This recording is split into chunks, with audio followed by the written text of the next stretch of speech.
everyone, my name is Megan. So, the topic that I investigated on for my research paper was all about women's issues in the workforce. So, that means it was actually a couple of stuff that we've read already, so you should know a little bit about these topics. But I did it mostly on the gender wage gap, pregnancy discrimination, and then also the glass ceiling.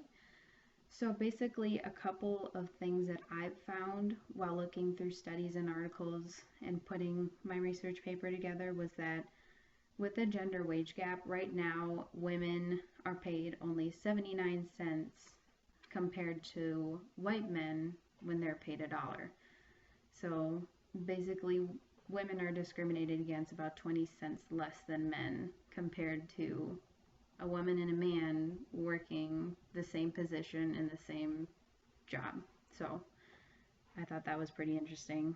Um, and right now, the gender wage gap is slowly increasing, um, but slowly. So they actually did a study on how long it will take for the gender wage gap to become equal, and it's actually going to take about 44 years, is what they predicted, if we just leave it how it is, kind of making it stroll up by itself.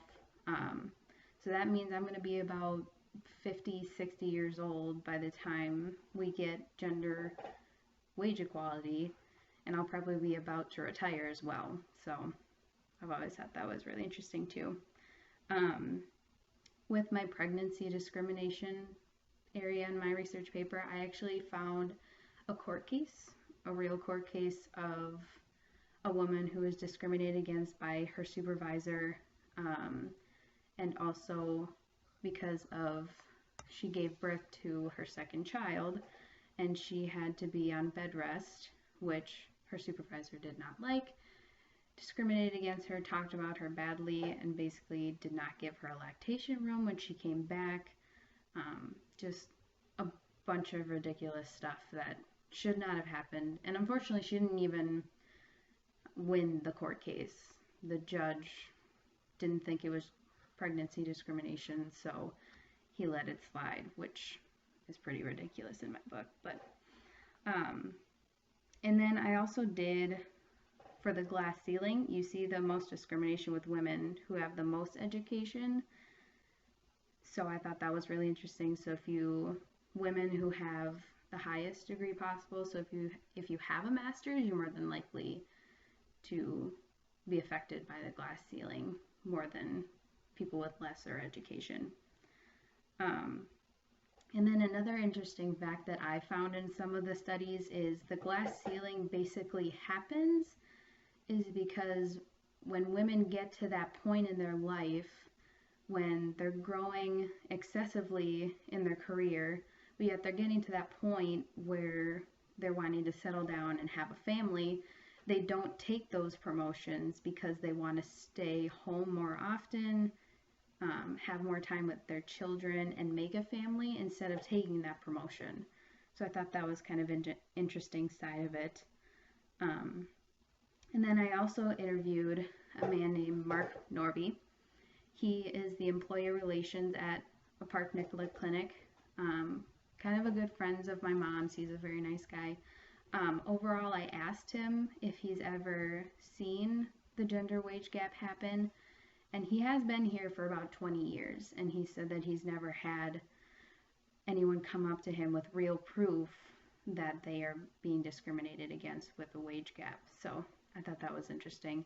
And he did say that the glass ceiling has been effective throughout the time that he has been there, because they never had any women with, as he put it, with positions starting with a C, so those CEOs, those CFOs, they actually had no women representing those positions when he started. But now, current day, there's actually, I believe he said there were 6 who were in part of an executive team. They were CEOs, those CFOs, so I thought that was really interesting to see the real life of what really happens today. And basically, overall, discrimination in women's workforce it's still there. It's improving slowly, but it's still there.